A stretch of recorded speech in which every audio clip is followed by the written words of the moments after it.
नमः। अष्टावक्र गीता, दूसरा प्रकरण। पहले दो सूत्र की व्याख्या हो चुकी है, आज तीसरा सूत्र ले रहे हैं। आश्चर्य है कि शरीर सहित विश्व को त्याग कर किसी कुशलता से ही, माना उपदेश से ही, अब मैं परमात्मा को देखता हूँ। राजा जनक अपने भावों की अभिव्यक्ति दे रहे हैं गुरु अष्टावक्र जी से ज्ञान लेने के बाद। इस श्लोक की व्याख्या है, राजा जनक को आत्मज्ञान हो गया, आत्मा का स्वरूप स्पष्ट दिखाई दिया। वो ये भी ज्ञात हो गया कि आत्मा और परमात्मा भिन्न नहीं है। इसलिए वे कहते हैं कि मैं गुरु की कुशलता से ही परमात्मा को देखता हूँ। क्या एहसास कर रहे हैं राजा जनक? गुरु की कुशलता से मैं परमात्मा को देखता हूँ, एवं इस ज्ञान के कारण, ये जो ज्ञान मुझे हुआ है गुरु से, इसका परिणाम क्या हुआ है कि मुझे शरीर सहित विश्व का भी त्याग हो गया है। आसक्तिवश मैं शरीर को अपना समझता था। कितना बड़ा काम हो गया, देह अभ्यास का समाप्त होना। तो देखो किससे होता है? गुरु के उपदेश से, गुरु की अनुकंपा से। तो कह रहे हैं, आसक्तिवश में शरीर को अपना समझता था तथा संसार को मैं जिस दृष्टि से देखता था, अब वो सब छूट गया। देखो यहाँ पर क्या आ रहा है, जिस दृष्टि से देखता था वो छूट गया। माना क्या हुआ? दृष्टि परिवर्तन। संसार भी वही है, राजा जनक भी वही है। तो क्या परिवर्तन आता है ज्ञान के बाद? ये हमें समझना है। यहाँ पर परिवर्तन आता है दृष्टि में, देखने का ढंग चेंज हो जाता है। पहले हम आसक्ति पूर्वक संसार को देखते हैं, उसमें वर्तते हैं, फिर वर्तन वही होता है संसार में, व्यवहार सारे वही चलते हैं, लेकिन आसक्ति रहित। ये है दृष्टि परिवर्तन। जनक ने त्याग किया नहीं, घट गया। एक क्षण में उनके अंदर अंतःकरण में परिवर्तन आ गया, घटना घट गई। क्योंकि त्याग किया नहीं जाता है, जहाँ करके त्याग करेंगे तो वहां तो कर्तापन आ जाएगा ना, और कर्तापन आएगा तो अहंकार आएगा। कह रहे हैं आगे कि जहां करने की बात है वहां अहंकार है, और अहंकार है तो कर्तापन मौजूद है। और त्याग, वास्तविक त्याग क्या है? त्याग वास्तव में बोध का प्रतिफल है। कितने ज्ञान भया तो कर्म ही नाश।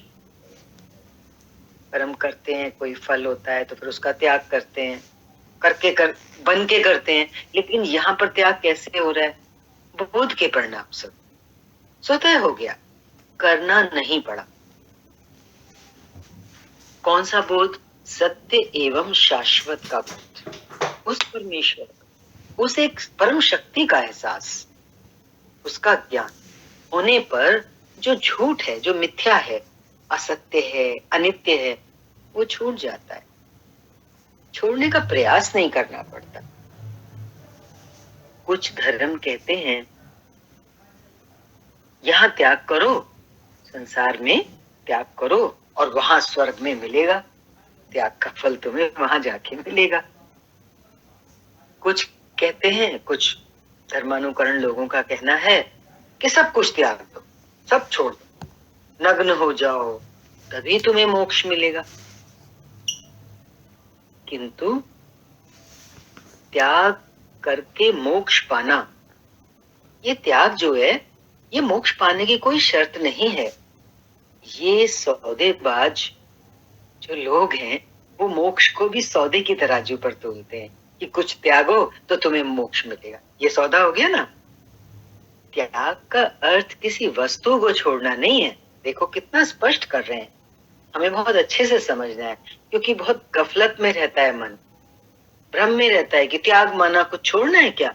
वो कह रहे हैं त्याग का अर्थ किसी वस्तु को छोड़ना नहीं है, बल्कि क्या है त्याग का अर्थ? ऐसी दृष्टि आ जाए, हमारी सोच ऐसी हो जाए कि जिससे ज्ञात हो सके कि ये सभी ईश्वर का है, मेरा कुछ नहीं है। जब मेरा कुछ है नहीं तो मैं त्याग क्या करूंगा? ईश्वर भाव से संसार में वर्तन होगा। किसी भी वस्तु का जो प्रयोग है, उसका जो हम इस्तेमाल करते हैं किसी भी चीज को माया में अपने जीवन को चलाने के लिए, तो वो तो प्रभु का प्रसाद समझ के ये सब ईश्वर का है। एक आसक्ति का भाव खत्म हो गया ना कि मेरा कुछ नहीं है, समर्पण भाव हो गया, भक्ति का भाव हो गया कि सभी कुछ ईश्वर का है। अब आगे कह रहे हैं इसी में भी, जो तुम्हारा है ही नहीं, क्योंकि ऊपर कह दिया ना सब कुछ ईश्वर का है, तो अब हमारा तो कुछ है नहीं। तो जब हमारा कुछ है नहीं तो हम उसे छोड़ कैसे सकते हैं? तो अगर हम ये कहते हैं मैंने ये त्याग किया, मैंने वो त्याग किया, तो हम झूठे, बेईमान है, पाखंडी है। ऐसा नहीं कर। ईशावास्य उपनिषद कहता है जो कुछ सृष्टि में है वो सभी ईश्वर का है। अब देखो, वेद उपनिषद शास्त्र जो कहते हैं वो परम सत्यवाणी होती है। अब जब ईशावास्य उपनिषद में कह रहे हैं कि जो कुछ है सृष्टि में वो सभी ईश्वर का है, इसलिए तुम उसका भोग तो करो, लेकिन कैसे भोग करो? त्याग पूर्वक भोग करो। और त्याग पूर्वक भोग करने का फिर दोबारा समझ लें, त्याग पूर्वक भोग करने का यही मतलब है कि हमें इतना अंदर में दृढ़ भाव होवे कि ये सब ईश्वर का है, मेरा नहीं है कुछ भी। बस फिर जिस चीज की मुझे जरूरत है मैंने उसका इस्तेमाल कर लिया, जिस चीज की मुझे आवश्यकता ही नहीं है मैं उसकी तरफ आंख उठा के भी क्यों देखूं? त्याग पूर्वक भोग, सहज स्वभाव जीवन को चलाना, कम से कम अपनी आवश्यकताओं को पूरा करके अपने जीवन का निर्वाह करना, ये है त्याग पूर्वक भोग। जैसे स्वप्न में तुम सम्राट हो गए, है ना? सपना आता है, वहां पे देखते हैं कि मैं तो राजा हूं, बादशाह हूं, और जैसे स्वप्न टूटता है तो ये नहीं कहते हो कि मैंने साम्राज्य का त्याग कर दिया। क्या कहते हो? वो तो था ही नहीं, मैं तो वहां ना कोई साम्राज्य था, ना मैं वहां का सम्राट था।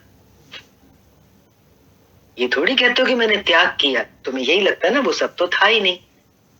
वैसे ही आत्म स्वरूप का बोध हो जाने पर संसार, शरीर आदि के प्रति जो भी आसक्ति है वो सब छूट जाती है। तो ज्ञान का फल क्या है कि सब आसक्ति का नाश हो जाता है, आसक्ति छूट जाती है। आसक्ति माना क्या कि ये शरीर में हूं, ये संसार में जो सब मेरे चारों तरफ मेरी चीजें हैं ये मेरी हैं।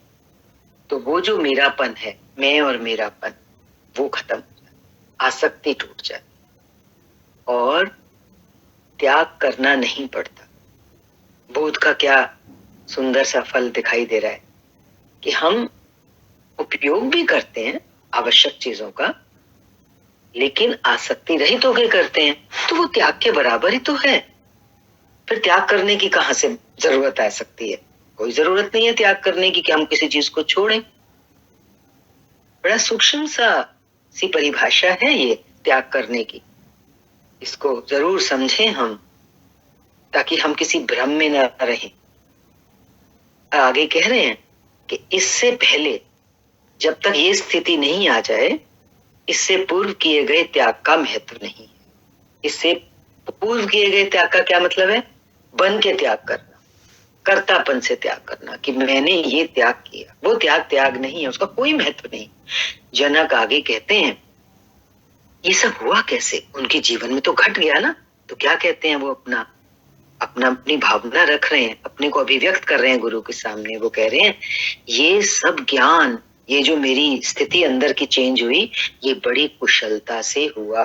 ये ज्ञान मुझे बड़ी कुशलता से मिला, बहुत ही आर्टिस्टिक तरीके से, जैसे कोई जादू हो गया हो। फिर आगे कह रहे हैं कोई हिमालय भाग रहा है, योग, उपासना, भजन, कीर्तन, जप, तप, यज्ञ सब कर रहा है, किंतु परमात्मा मिलता नहीं। वो सब छोड़ के भाग रहे हैं, उनको फिर भी परमात्मा नहीं मिलता। जनक कह रहे हैं मुझे तो ना त्याग करना पड़ा, ना कहीं भागना पड़ा, यहीं बैठे बैठे घट गया। कहाँ बैठे हैं राजा जनक? गुरु के समीप बैठे। उनकी छत्र छाया में, उनके ज्ञान के आलोक में डूबे हुए हैं, भीगे हुए हैं। कह रहे हैं ये जीवन खेल व नाटक वत हो गया।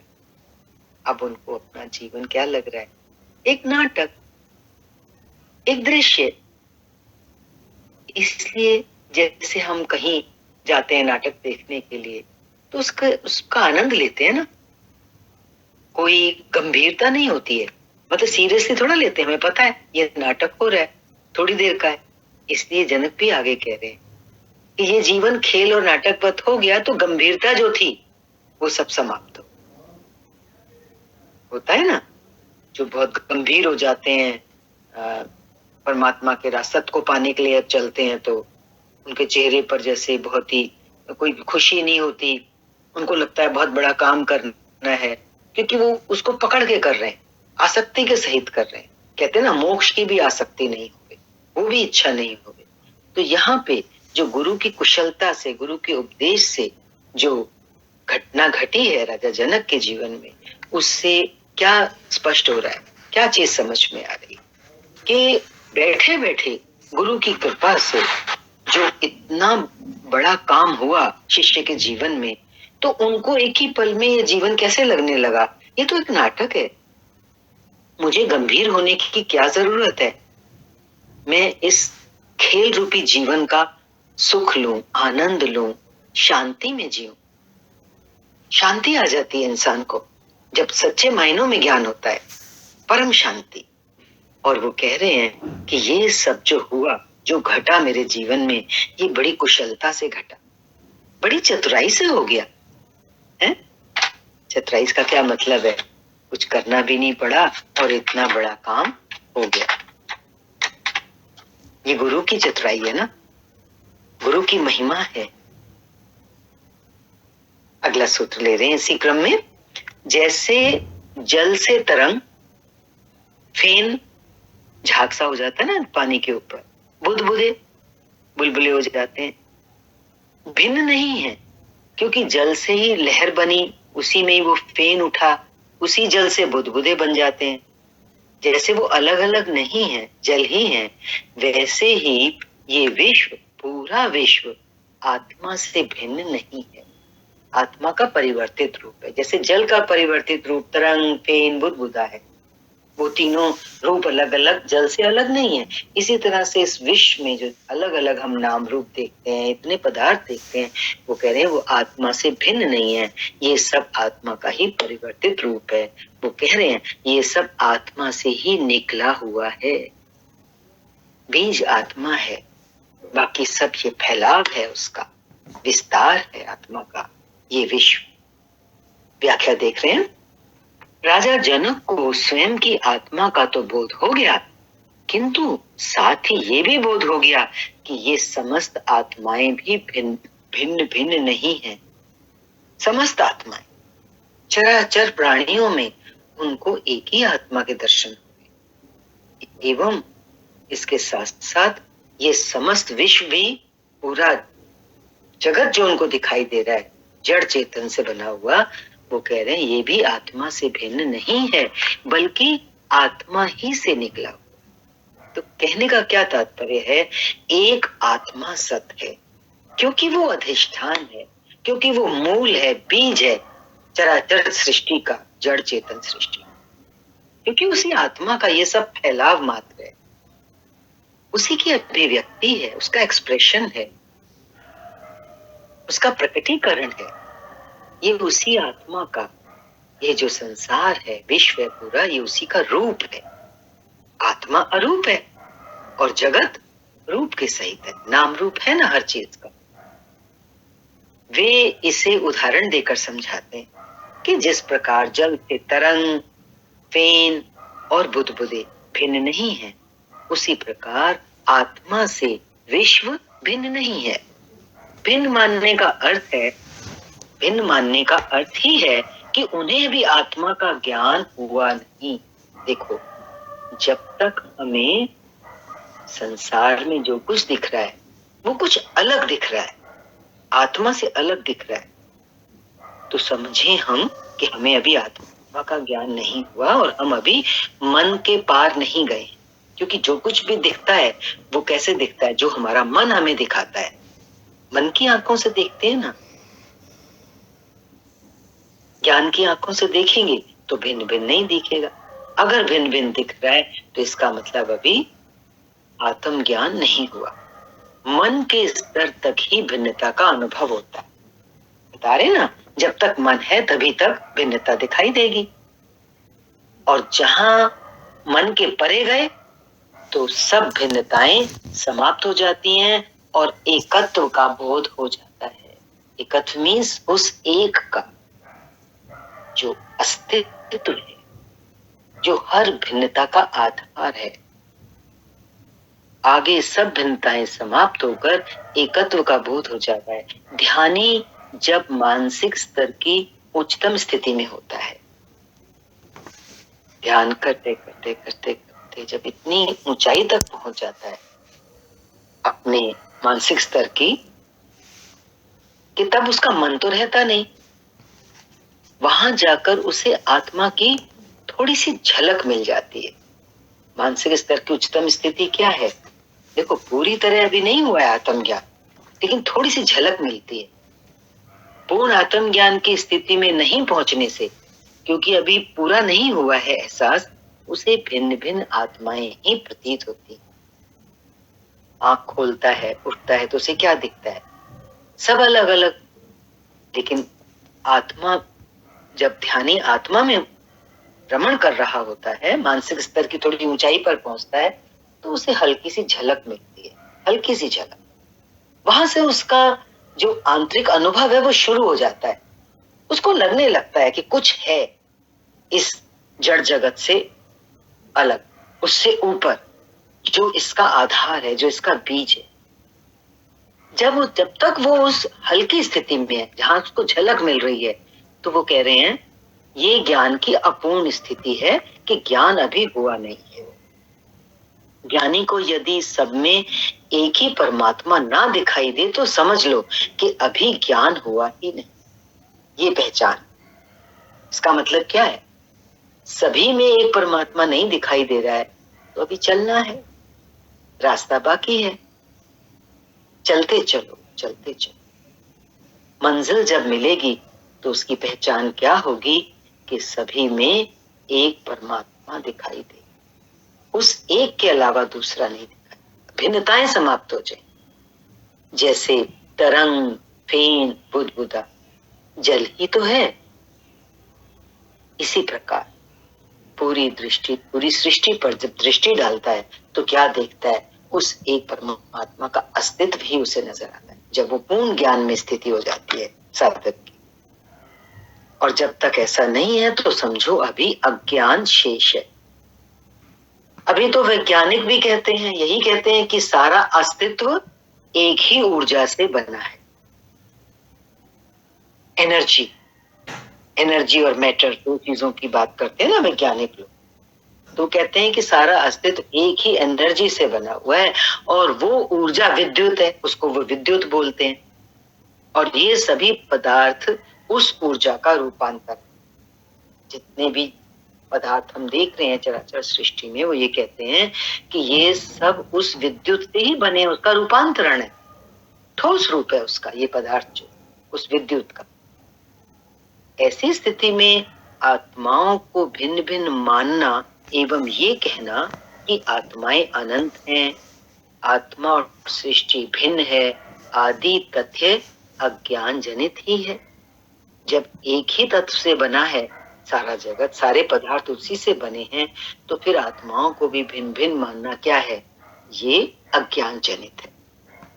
इसी क्रम में अगला सूत्र ले रहे हैं। जैसे विचार करने से जो वस्त्र होता है, ये कपड़ा हम पहने हुए ना, इसमें तंतु होता है, तंतु से बनता है कपड़ा। जब हम विचार करें तो इस वस्त्र में तंतु मात्र ही होता है,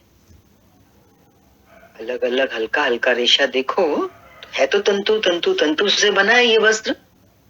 वैसे ही विचार करने से ये संसार आत्म सत्ता मात्र ही है, हम ध्यान देंगे, विचार करेंगे तो सारा संसार क्या नजर आएगा? आत्म सत्ता के अलावा जैसे कुछ नहीं।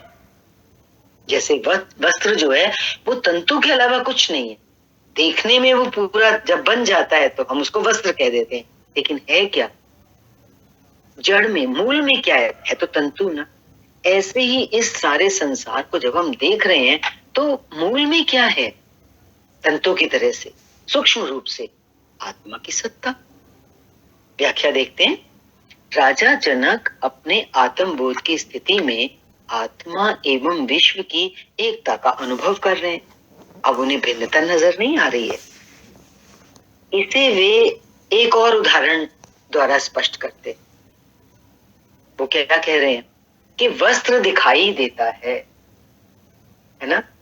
जब देखते हैं तो वस्त्र दिखता है, तंतु तो अलग नजर नहीं आ रहा। किंतु वो वस्त्र बना किससे है? वो बना तो तंतुओं से, एक एक बारीक बारीक धागे से। तो मूल तो तंतु ही है जिससे वस्त्र बना। बिना तंतु के तो वस्त्र नहीं बन सकता था। इसी प्रकार वो सूक्ष्म तंतु की तरह सूक्ष्म आत्मा जो है, आत्मा रूपी तंतु से ये विश्व बना है। अब वो आत्मा रूपी तंतु क्योंकि इतना सूक्ष्म है, जैसे कि अलग से दिखाई नहीं पड़ता। जैसे हमें कपड़ा तो दिखाई पड़ेगा, हमारी नजर तंतु पे कहाँ जाती है? कपड़े पे जाती है। ऐसे ही ये सारा जगत जो आत्मा से बना है, आत्मा इतना सूक्ष्म होने के कारण दिखाई नहीं पड़ता। ये ठोस जगत हमको दिखाई पड़ता है, पदार्थ दिखाई पड़ता है।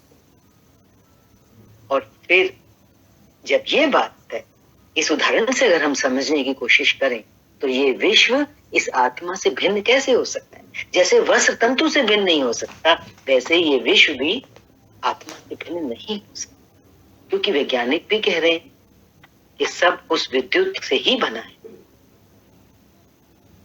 यदि आत्मा है ही नहीं तो विश्व किस प्रकार बन सकता है? तंतु के बिना वस्त्र नहीं बन सकता, तो कोई तत्व ऐसा है ना सूक्ष्म, तो उसके बिना विश्व कैसे बन सकता है? वस्तुतः आत्मा ही वह मूल तत्व है। उस सूक्ष्म तत्व को ढूंढने जाएं अगर हम, जिससे ये विश्व बना है, तो वो आत्मा ही है जो विश्व, जिसको वैज्ञानिकों ने भी स्वीकार किया, जो विश्व का आधार है। तो फिर दोनों को भिन्न कैसे कहा जा सकता है? आत्मा और विश्व को अलग कैसे कहेंगे? तंतु और वस्त्र को अलग नहीं कह सकते ना। ऐसे ही आत्मा और विश्व को भी हम अलग नहीं कह सकते। वैज्ञानिक इस मूल तत्व को, ये जो सूक्ष्म तत्व है जिससे विश्व बना, इसको विद्युत कहते हैं। लेकिन ध्यान देने की बात है, विद्युत जो एनर्जी है ये जड़ शक्ति है और आत्मा चैतन्य है। आत्मा में चेतना है। ये विद्युत भी चैतन्य आत्मा की ही शक्ति है। बस ये लाइन बहुत महत्वपूर्ण है। ये जो ऊर्जा, जिस ऊर्जा से जगत बना, विश्व बना, इसको वैज्ञानिकों ने भी स्वीकार किया। यहाँ पे हमारी फिलॉसफी क्या कहती है कि ये विद्युत जड़ नहीं है। जड़ खाली जड़ शक्ति नहीं है, ये चैतन्य भी है।